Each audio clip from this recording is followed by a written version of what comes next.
The Art of Healing Trauma. This book was written by today's guest, Alison Perry-Davies.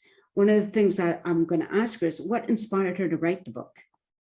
Any and all are welcome here to come and chat with me. Hello, everyone, and hello, Alison. Welcome to the show. Thank you. Hi, great to be here. Oh, it's my pleasure for sure. I was just looking at your profile on your Facebook page, and you're a singer and a songwriter and a poet and a minister, a blogger, as well as an author, right? Yeah, I couldn't figure out what I was going to be when I grow up.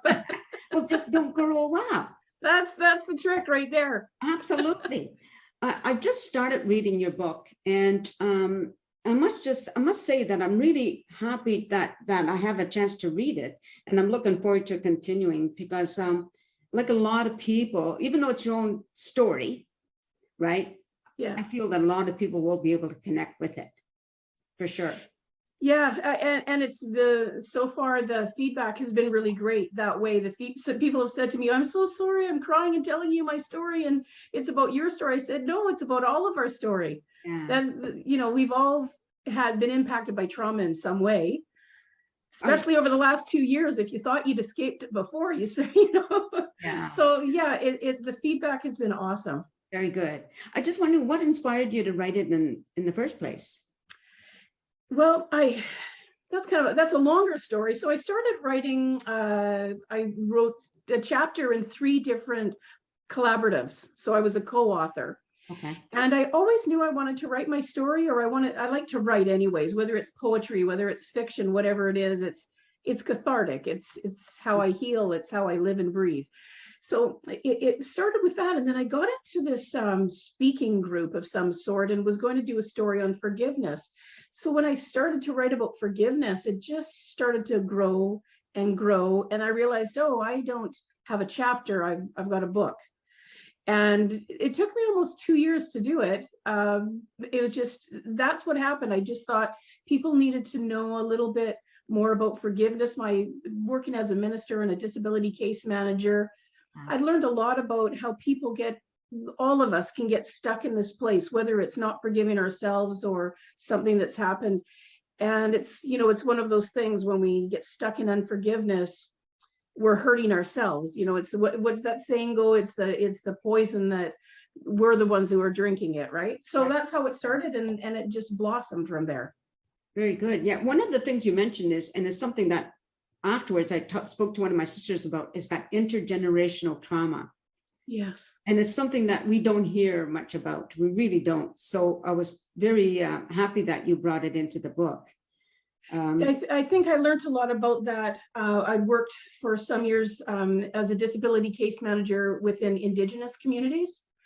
And I was really, I don't know what the word would be, honored, humbled.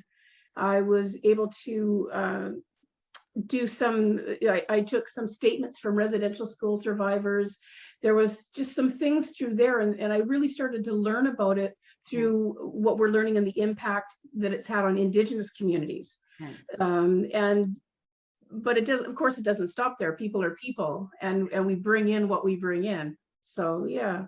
Yeah. Well, it's important because it like for me anyway, and speaking with my sister about it, as I said, one of my sisters, it made us understand a little bit more about our parents, and why they behaved the way they did, and then why, sort of move forward, and once you become aware, then perhaps we're able to stop it at this point, and not expose our own children to it, I guess is what I want to say. Yeah, and that's the hope, right? Is that we'll see it. So not only do we get to it goes backwards and forwards, right? When I start to think of, like, I'm lucky enough now that I have, kids and grandkids. So I've made enough of my own mistakes that any that I thought my parents made, it's like, okay, so this whole trying to be a human thing is hard. And we all come out of it a bit battered and bruised, and we make poor choices, and we wish we could just go in a time machine and go backwards and do anything different, right? And so I think I found for me was that understanding intergenerational trauma was understanding why I'm like, some of the things that impacted me, and then they impacted my parents, and then what about my grandparents, and as far back as in my ancestors as I can go, and then with my own kids. Right. And then I look at my grandkids and I think, okay, we're getting better. We're learning to understand. We're reaching out. We're trying to figure out this thing and heal things as they come up, instead of getting to be in our 40s, 50s, 60s, and so on, and going, I'm just, I'm afraid all the time, or I'm angry all the time, or whatever it is. So it's a great thing, learning to understand a little bit more about the intergenerational stuff, for sure. For sure. And one of the things that makes your book easy to read is the honesty of it. Like you can feel the honesty. And if I thought it was just sort of you or anybody writing, oh, well, this happened, that happened, blah, blah, blah. It's not like that. It's taking responsibility, like you said, for the things you've done wrong, right? Yeah. And trying to correct those and move forward, understanding it and move forward. I think it's really beneficial for a lot of people. And I hope your sales are wonderful, great. Oh, thank you so much. Yeah, it's funny, when I started to write about it, I didn't want to tell too many stories. I didn't want it to be just about the trauma. Yes. I have stories, many people have stories, and they're horrible. and I have beautiful stories and wonderful stories. So like you said, what I wanted to do was I wanted to tell a little bit about what my experiences, some of my experiences have been, but then more importantly, I wanted to describe the impact. I wanted to talk about the triggers, because for me, it took me a long time to understand being in the middle of a trigger. When I was used to be in the middle of a trigger, I would just think, why is that person doing this thing? I didn't understand that it was a play going on in my head. I just didn't recognize the characters had changed. Right.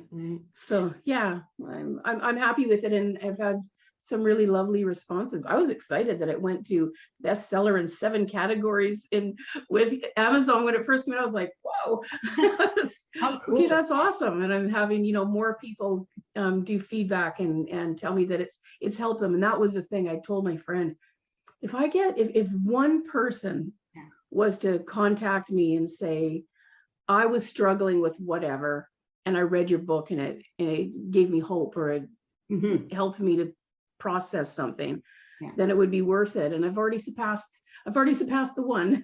So oh, I'm sure. Another thing I want to mention about the book before I move on to something else is how you talk about when you're abused, and you don't always realize that you stay in that abusive role, right? Yes. You get abused over and over again by different choices you made and different people that come into your life. Yes. Yes. And it's just different characters, same play. We switch it up a little bit until we can understand that these are actually my choices.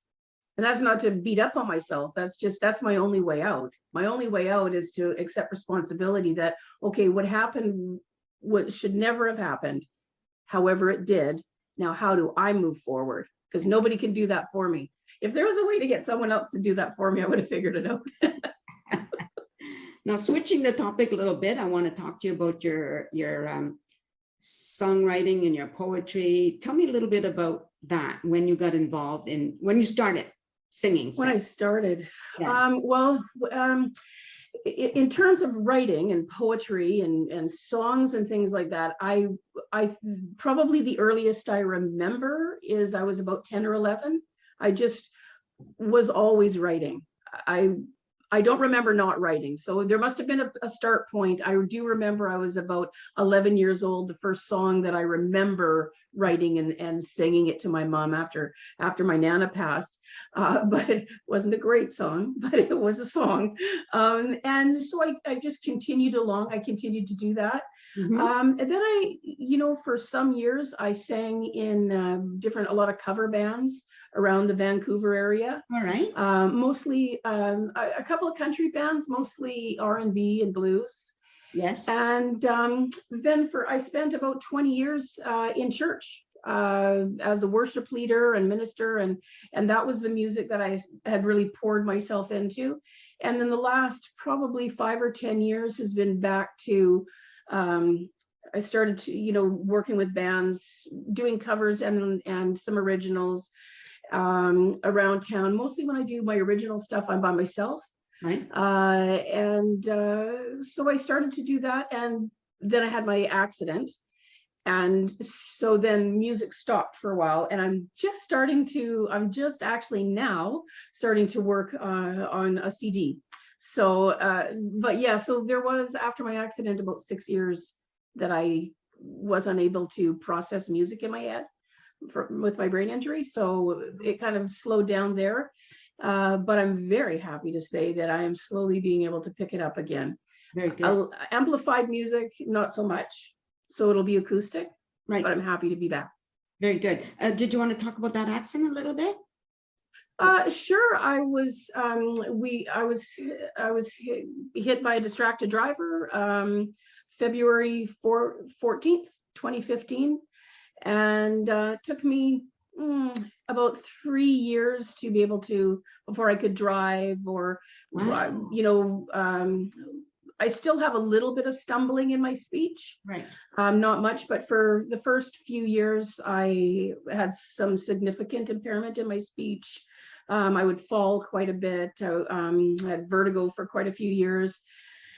It's one of those things. Our brains are, they're very touchy little things. And my prognosis wasn't all that great.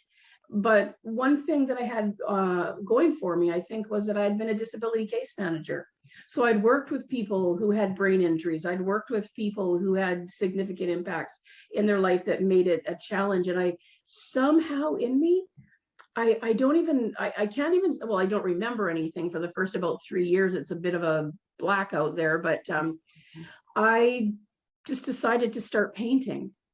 And I'd never painted before. So after my accident, as I was healing from that, going to different programs to adjust my vision again, because I had some impact to my occipital lobe. And so I had quite a bit of impact for my vision. So I was on different kinds of therapies about, walking and being able, I was able to walk, but I staggered a lot, and I fell sometimes, broken arm, broke a leg, broken thumb, broke a toe. I was falling quite a bit. And my husband was sort of like walking around me like this. He teased that maybe we'd have to get me one of those big sumo suits that, that blows up. And so if I fell down, I could. So yeah, the first several years were pretty hard. Probably, honestly, more for my family. Yes. Because I don't really remember it. I don't, even in the moment, I said, if you think about like 50 First Dates, that movie with Drew Barrymore and Adam Sandler, I wouldn't really remember things from one moment to the next. So people are, I would almost be like, literally, why do I have a cast? I wouldn't really remember necessarily that I had fallen. So it was, but I'm doing much better now. And I'm good for about an hour or so before I start to slur or stutter again.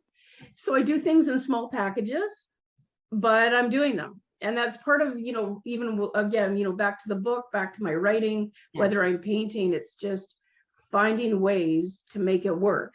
Because the only other option was, basically their prognosis for me was I wasn't really going to be able to do anything.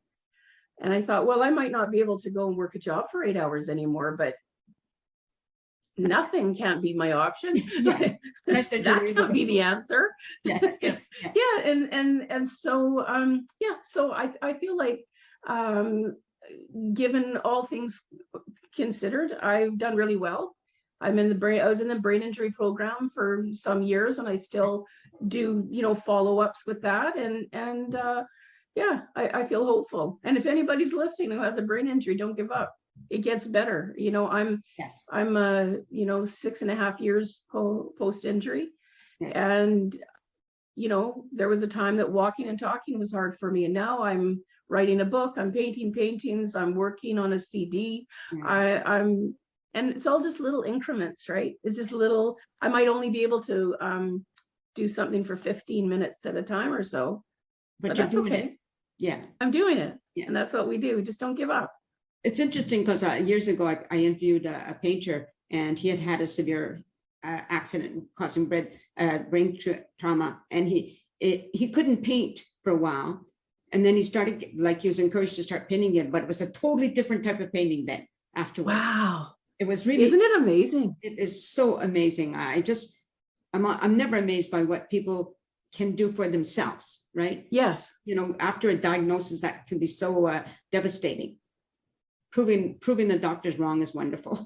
Yes, that's right. And you know, I have had some wonderful care, and they're happy to be proved wrong. That's what I found, is they are so happy to be. They're just like, they want it. They want to see us, you know, well, I can't speak for everybody, but I had some really amazing help along the way. So yeah, so it's been a lot of fun and an adventure. The whole way's been quite an adventure. It is an adventure. Now, you also are a blogger, is that correct? I am. I started blogging about a year ago, you know, when I was getting my book finished off.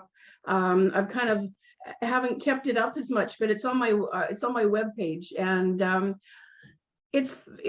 really enjoying it. I just take a thought and then I just write about it, and I'm now that I'm finished with the book.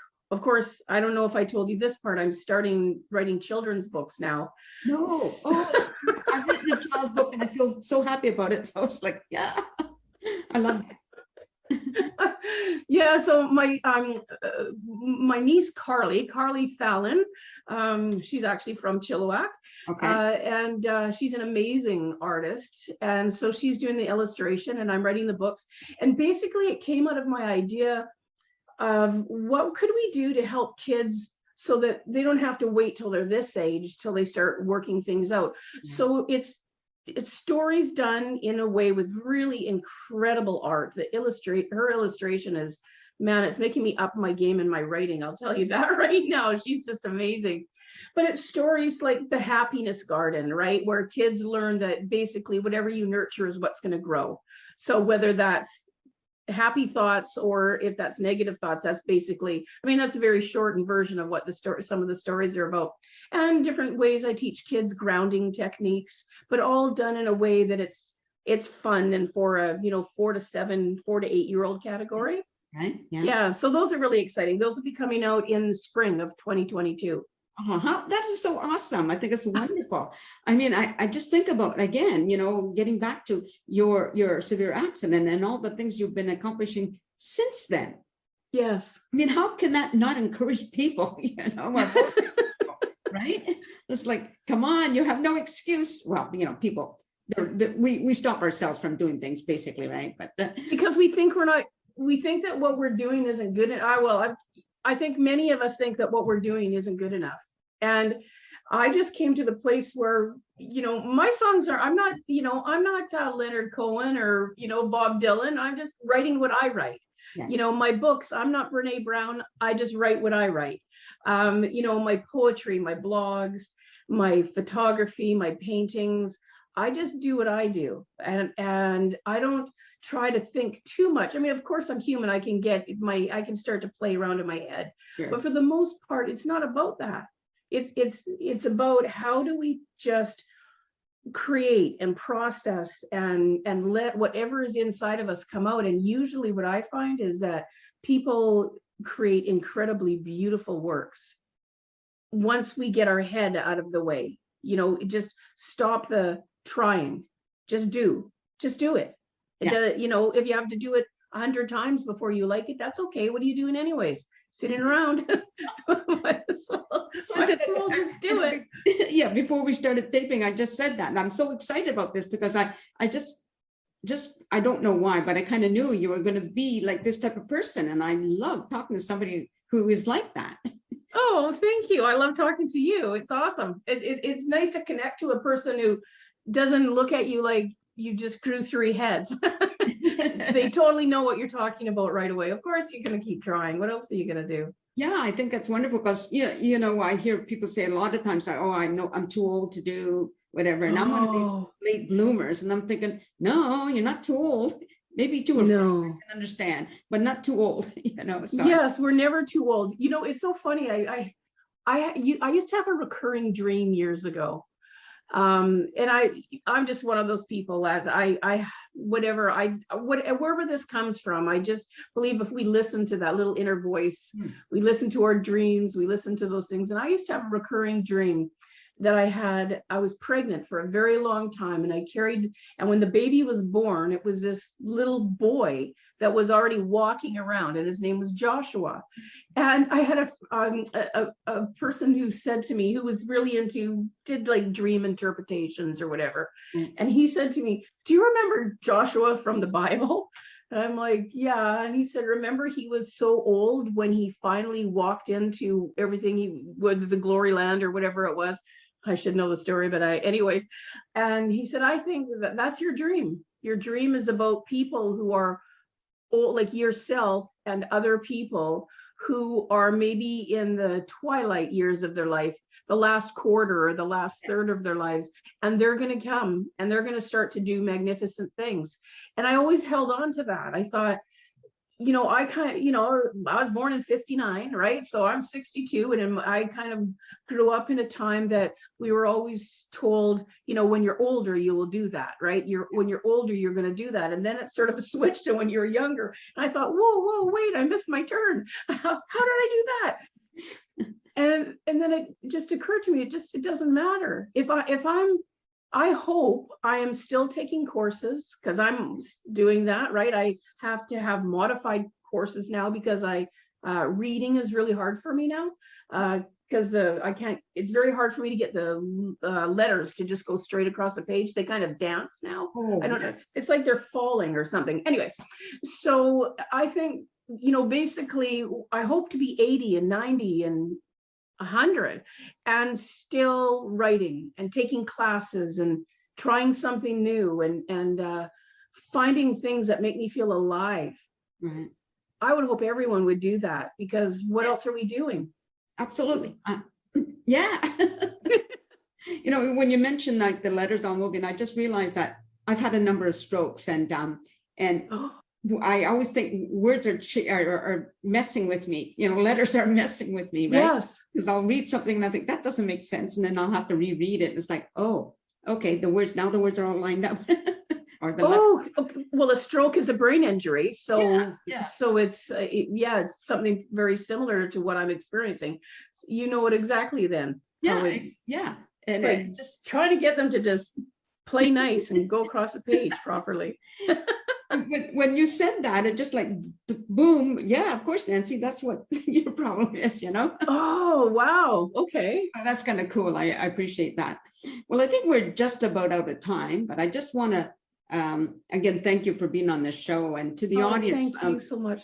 I don't know if they can see this clearly, people, but I'm going to include the Alison's website.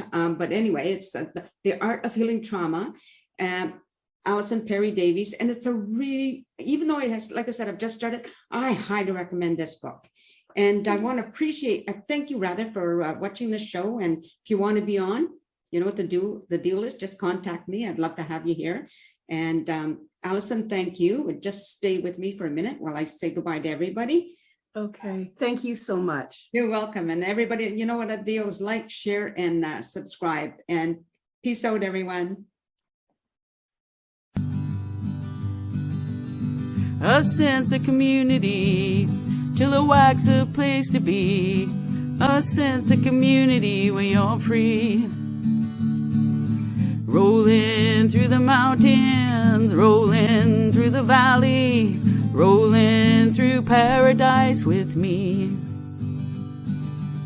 It's multicultural, you're sure to see it all. Chilliwack's the place to be, you'll see. Come party in the park, go dancing after dark. Chilliwack's a place to be, you'll see.